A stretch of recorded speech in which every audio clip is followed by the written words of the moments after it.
Now, I'm going to start today's session with a simple question. It was sort of a question, inquiry, something somebody said to me today. And this is what happened. I was talking to somebody about my goal setting and what I was doing. And I told them that I was looking at the year. I was looking at my progress to date. I was reviewing my progress. I like to do it on a weekly basis and then a monthly, then a quarterly to stay on track. And they said to me, do you know how many people in the world would actually do that, Patrick? That sounds insane. And I said, well, if you had a business, if you have a business and you're running a business, then you're going to be doing this in your business. The manager is responsible for reviewing your progress on a regular basis. And the head team want to know how things are going on a monthly basis at a minimum. They want to know how did we perform this quarter, and they want to do quarter by quarter, and you get those quarterly earnings in businesses, and you want to know how did we do for the year. So 1%, because it's only 1% of people that achieve financial success, only 1% of people have a phenomenal body, only 1% of people have a fantastic relationship, only 1% of people have a tremendous mind powers, 1% of people have a phenomenal career or have a fulfilling business, a successful business, only 1% of people have or influencing millions of people in the world, only 1% of people are developing themselves to their maximum, trying to actualize their potential. So 1%. And he said, but that's crazy. Do you need to review yourself, Patrick, that much? And I said, what, me or somebody in general? And he said, generally. And I thought about it and I says, well, here's how I will explain something to you. I said, there's a book by a guy called Tim Ferriss. Tim Ferriss wrote a book called The 4-Hour Work Week. Now, I don't believe Tim Ferriss is working only 4 hours. But it's a good book, and I got some great information out of it. And he wrote this book called The 4-Hour Body.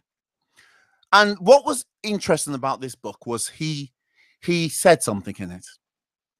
And what he said was that unless somebody, one of the key things that enables somebody to lose weight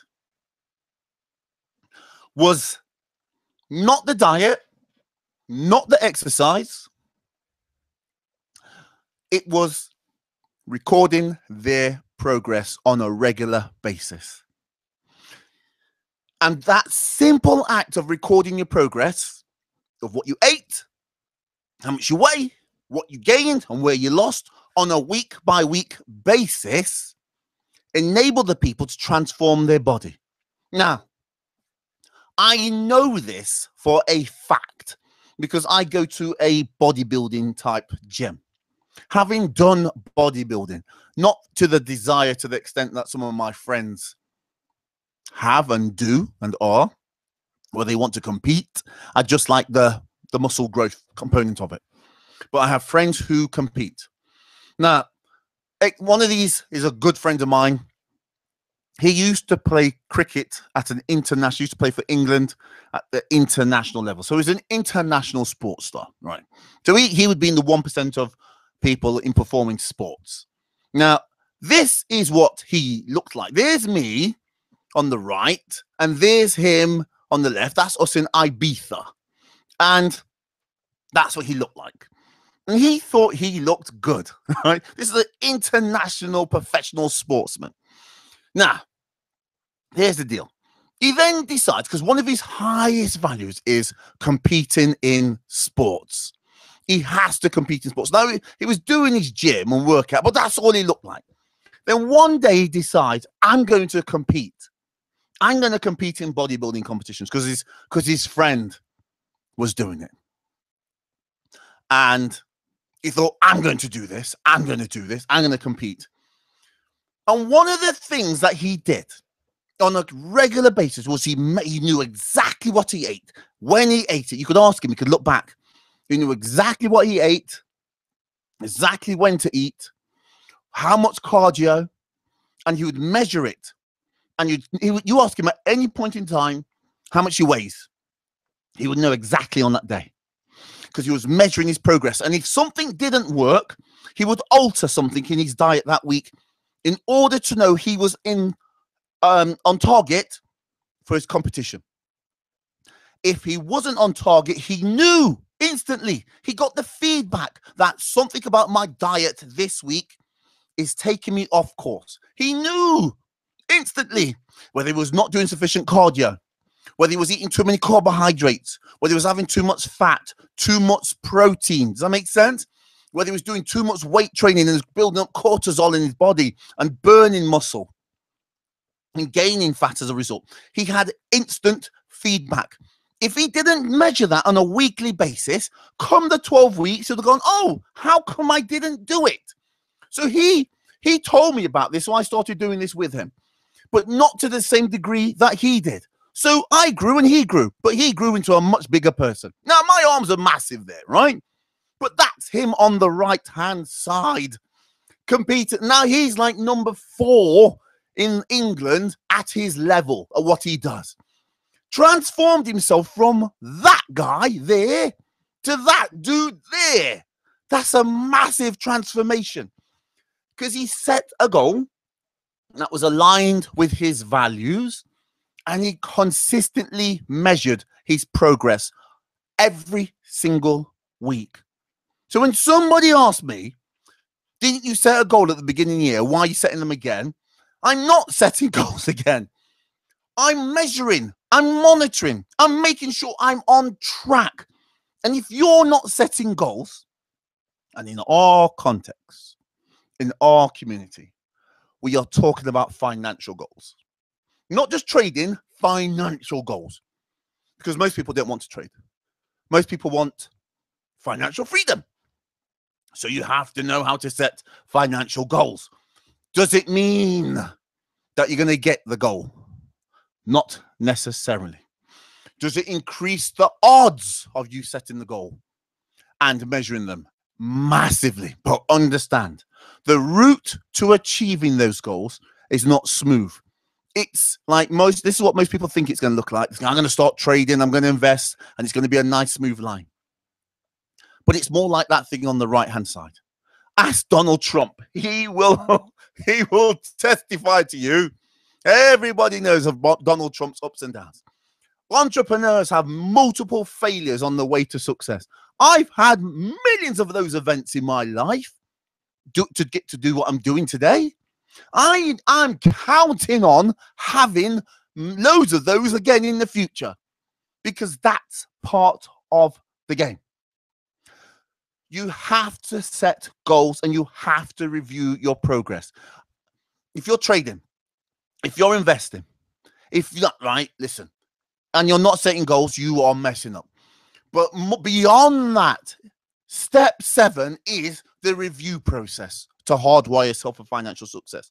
You must measure yourself. Now, some people go, on a daily basis, I don't like that, Patrick.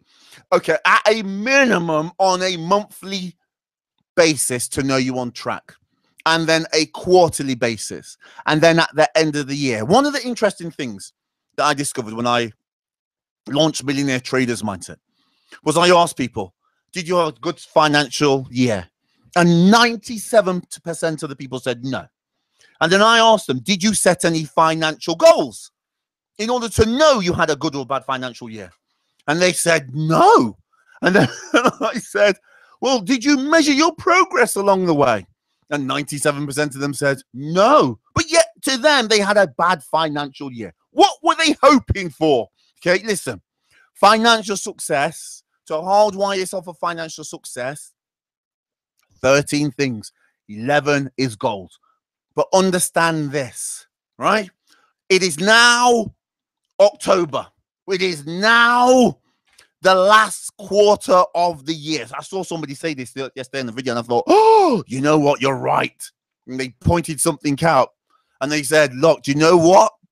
If your goal was to reduce your debt by 40,000 this year, you should have reduced it by 30,000 so far. Now, if you're not measuring, monitoring, you're not able to master your financial situation and the goal process. You need to know If what you're doing is off track or on track, you need to measure it on a consistent basis. If your goal was to save 100,000 this year, you should have saved 75,000 by now. Does that make sense? Of course it does. That's where you should be. Now, I'm aware of the fact also it's not always a linear process, because you could be doing lots of things that build up to that final month that you press the button and sales come in, or a massive job promotion. You put in place the things, but you're 75% of the way to achieving that target. It could happen on the last day, but you're 75% of the way to making that thing happen on the ultimate last day of the year. Does that make sense? Now, if your goal was to buy 4 passive income investments this year, you should have 3 of them by now.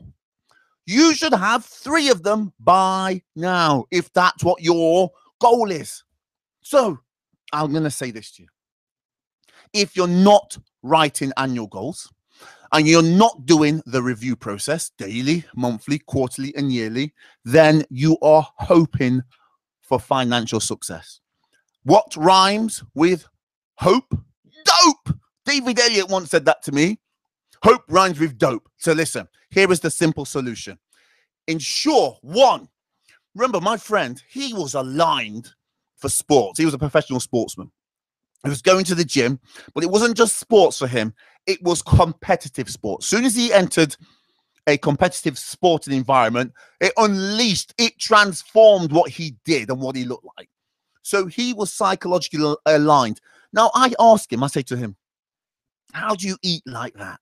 How do you get yourself to eat all those meals and not eat those things? And to him, he thinks it's easy. Of course he does, because it's aligned. He's aligned with it. His values, his beliefs, everything, what he thinks is possible, what he thinks is capable. He's aligned for sporting success, right? He's aligned for that. You have to be aligned for financial success. Once you are, and part of it is setting financial goals. You got to learn how to set financial goals. Then start reviewing your progress at a minimum on a monthly, quarterly, yearly basis. Remember this one thing, that you on your way to achieving financial success, it's not going to be a straight line.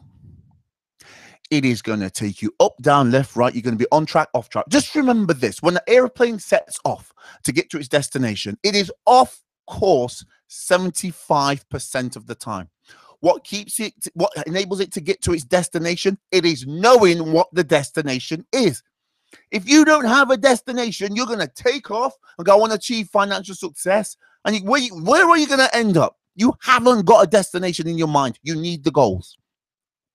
As Napoleon Hill called it, a chief aim in life, right?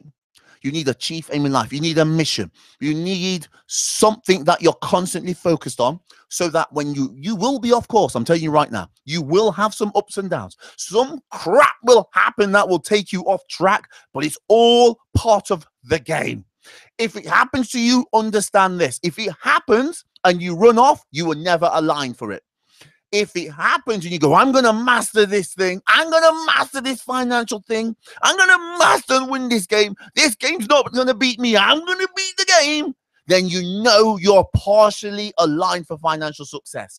Then once you're doing that, at step 7, in order to hardwire yourself for financial success, step 7 is review what you're doing on a daily process.